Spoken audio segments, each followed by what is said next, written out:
Still keeping up with the viewpoint this morning, we're looking at ICT infrastructure and focusing on universal coverage of, telecommunications and 5G rollout. 7 companies have already done trials to roll out 5G. And what does this portend for the ICT infrastructure? Joining me this morning is Nixon Mageka, who is a technology and data policy expert. Good morning, Nixon. How are you? Good morning. How are you? So, how does Kenya fare in as far as telecommunications access, or rather, is concerned currently? Well, Kenya is really doing very well, I must say, in terms of catching up in this universal service concept. And you may have known that the universal service concept really is a concept that is used in ICT to kind of populate ICT in areas where the ICTs are not there, what we could call underserved and unserved areas. And the government uses, governments all over the world uses what we call the universal service funds, which really are telecommunication subsidies and fees managed by regulators, that is telecom regulators in different countries, for the intention of promoting, universal access to telecommunication services in underserved and unserved areas of the country. In Kenya, we have the Universal Service Fund, which is domiciled at the Communication Authority of Kenya. And over the past years, the fund has been used to propagate ICT in many areas still underprivileged in terms of ICTs. Mm-hmm. So what inroads have been made to, bridge the gaps in as far as the universal coverage of ICT is concerned? You may be aware that under the USF, the Communication Authority of Kenya has been able to do a number of projects. One is the network project that is trying to close the network divide around the country. This has seen the Universal Service Fund use about 1.24 billion to cover section of the country like Kilifi, West Pokot, Kajiado, Narok, Bungoma, Turkana, Wajir, Garissa, and Kwale counties, areas that are either underserved or unserved.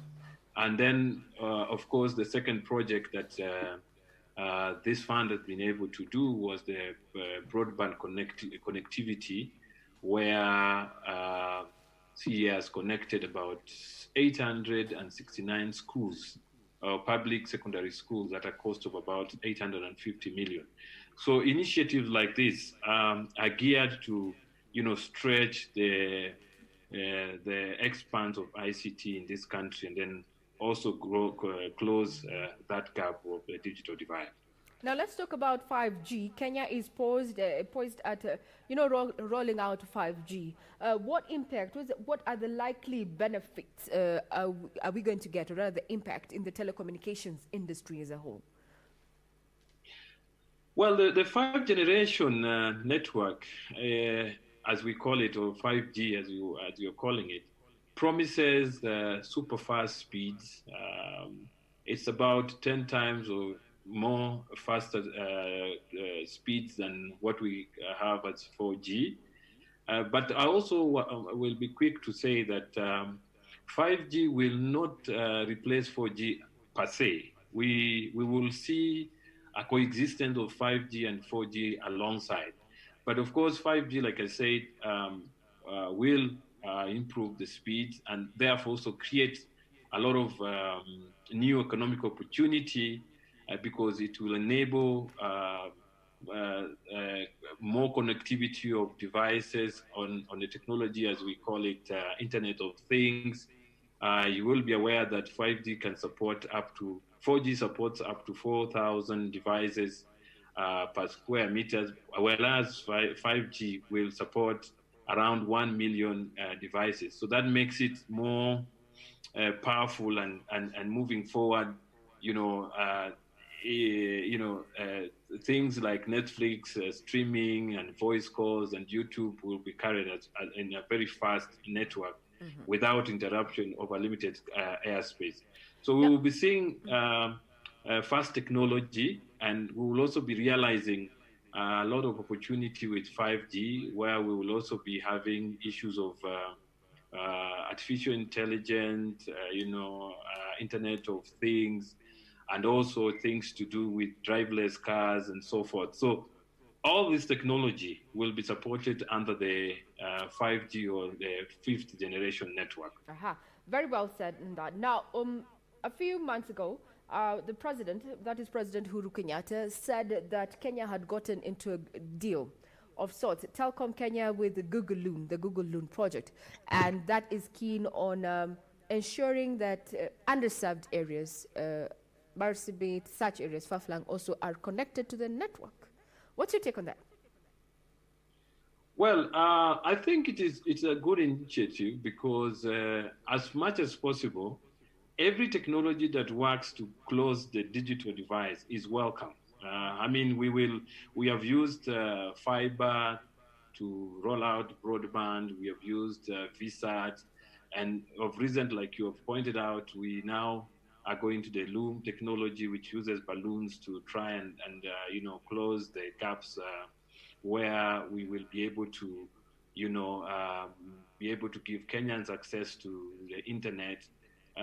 It would be interesting for you to know that just recently the ITU gave the figure of 3.6 million people who are not connected on internet, and majority of that really resides in Africa.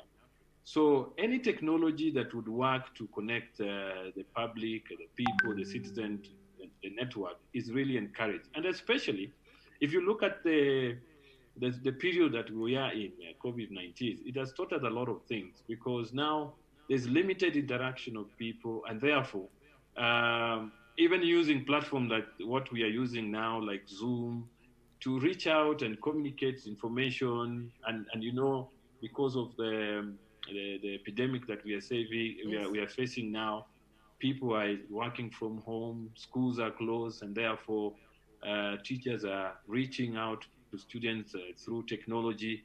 All this cannot be successful enough if we do not work out on the infrastructure to connect people so that they are able to even work in times like this, where social distancing is the main thing. Now, you've mentioned that indeed we are, during these are uncertain times presented by COVID-19. The issue of the rollout of 5G has also come along with different narratives. Some linking them, or linking 5G to COVID-19. From an expert point of view, what's your take? Well, I think there's been a lot of, rumors and fake news going around, not only for 5G, but other fake news about COVID-19. And one of them is, of course, like you mentioned, the 5G, where people are saying, oh, the rays from 5G or the network is a cause of COVID-19 and so forth. And I think that is really not right, because technology in and by itself, you may know that any technology before it's adapted goes through a very vigorous, test by ITU, which is the International Telecommunication Union, to look at issues to ascertain about how hazardous is it to human beings and generally nature. And you will be informed that there is no way an institution like International Telecommunication, which has membership from all these countries, would have allowed a situation where we have a technology that will ruin the lives of nature, birds and animals, and even human beings. And therefore, I think even as we roll out, I think that also calls for regulators around the world that even as we roll out new technology, there is an important aspect of sensitizing the citizen on what kind of technology are we rolling out, and what are the effects of that? What are not what that technology will offer and what that technology will offer in terms of the benefit of that technology, so that somebody, not somebody outside. Like the other day, I think I saw a clip of a very well-meaning but misguided preacher telling his congregant that 5G means that you're going to get, I think, something like 666 and satanic whatever's, and I was like, no, this is the wrong information. So I think we get a lot of this, and I think I think the regulator at one point had put on an advert saying that in the rejoinder of that, and saying that this is not real, and this is the situation. So I think even before we talk about rolling out, I think there would be a very important aspect of educating the public of what this 5G is all about, so that they also feel safe and trust the technology before they use it. Mm-hmm. Now, the current pandemic has created vast opportunities for the ICT sector. Clearly, we are having this interview on Zoom, this platform. Yeah. The future of ICT post-COVID, the interventions, the inventions, what are they? Where are the opportunities? Well, I think this challenge of COVID-19 has taught us a lot of things. One of the things that we have seen is that because of work from home and because of schooling that has to be done from home, a lot of impact. It has created a lot of impact on the bandwidth that people are using, and therefore operators are really have to come out and have their game in terms of providing enough bandwidth that people would use in the schools and also as they work from home.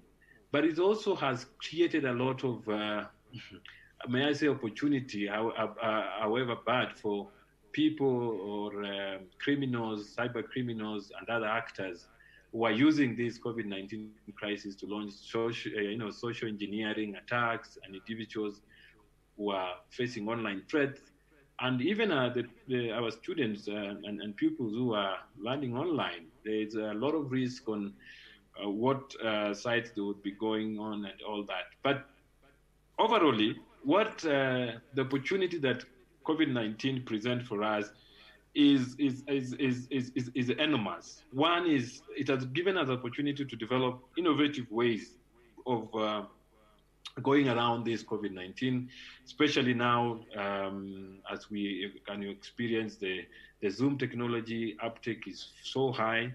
I am also very glad to have seen the other day that we have our homemade, virtual meeting platform called Gumzo, developed locally, and that, I think, for me, as an opportunity which has come with this epidemic. We also have opportunity in terms of development of contact tracing application, and we have seen a lot of application around that. You may be aware, or you may not be aware, on this ARFIA record that was launched just last month, and now I've partnered with Telecom Kenya to roll out this ARFIA record contact tracing application to counties to be able to help the government manage COVID-19.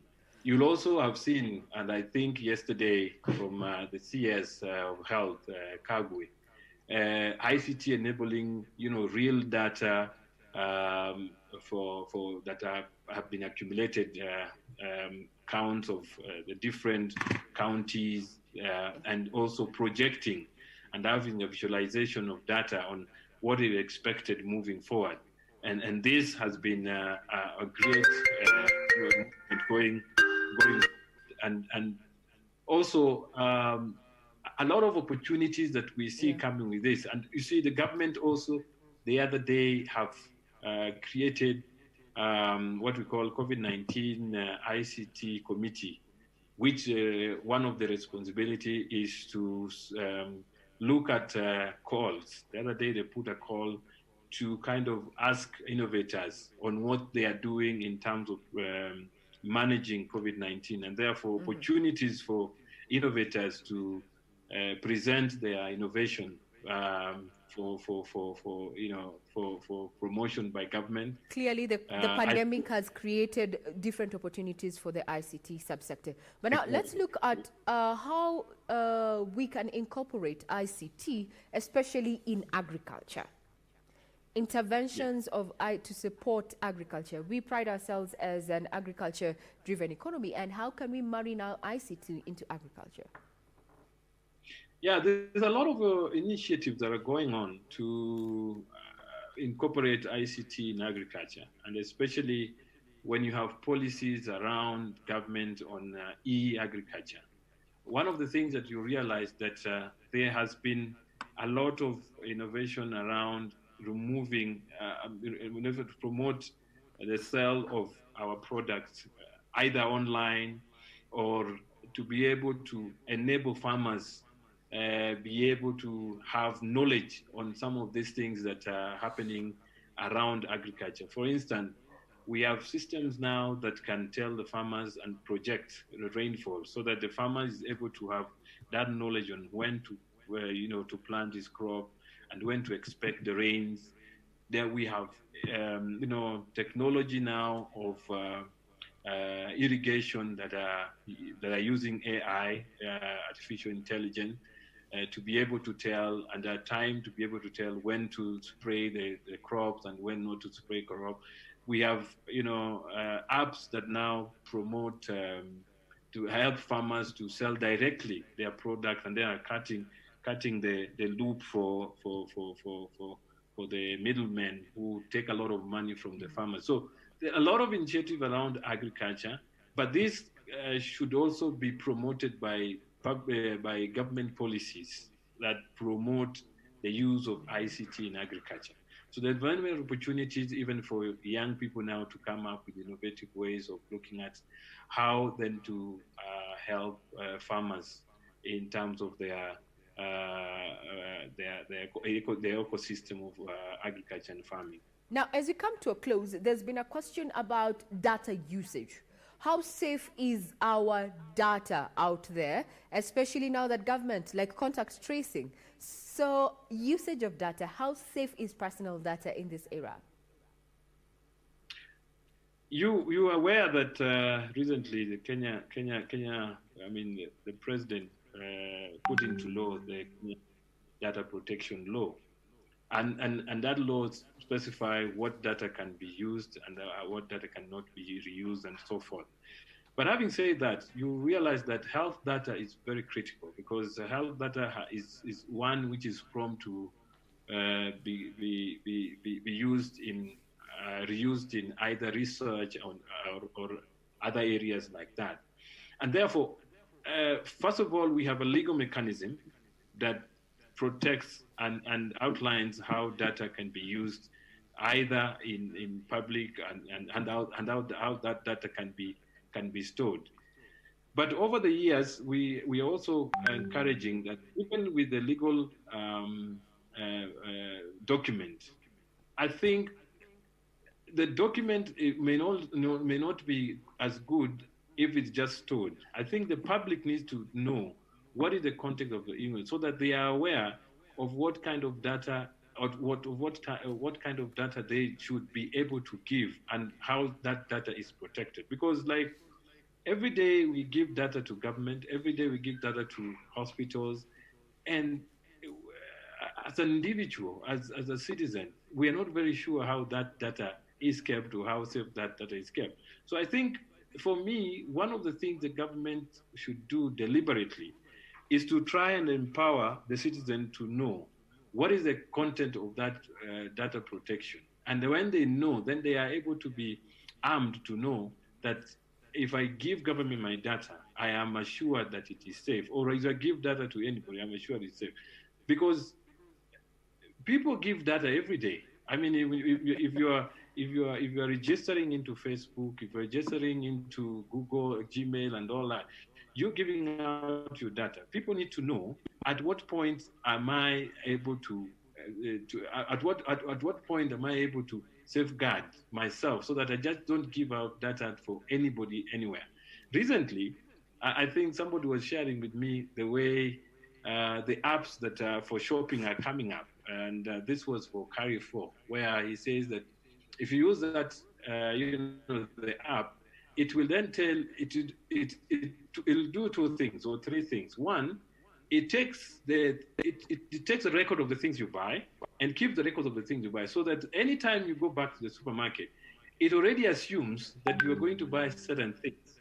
It also takes record on where you live, depending on the proximity of the branch that you go to. So you see, every day we're giving up data. You're not sure. My opinion would be that government should take an initiative of educating the citizen on the context of that data protection, so that the citizens are aware and be able to know how to protect themselves first before giving out data. Citizens need to be aware about the policies that have been laid out to safeguard their data. Thank you very much, Nixon Mageka there, who's a technology and data policy, public policy expert, taking time to come in the conversation and talk about the issues of universal service of coverage of ICT, as well as the rollout of 5G and what that portends for the ICT infrastructure. Now,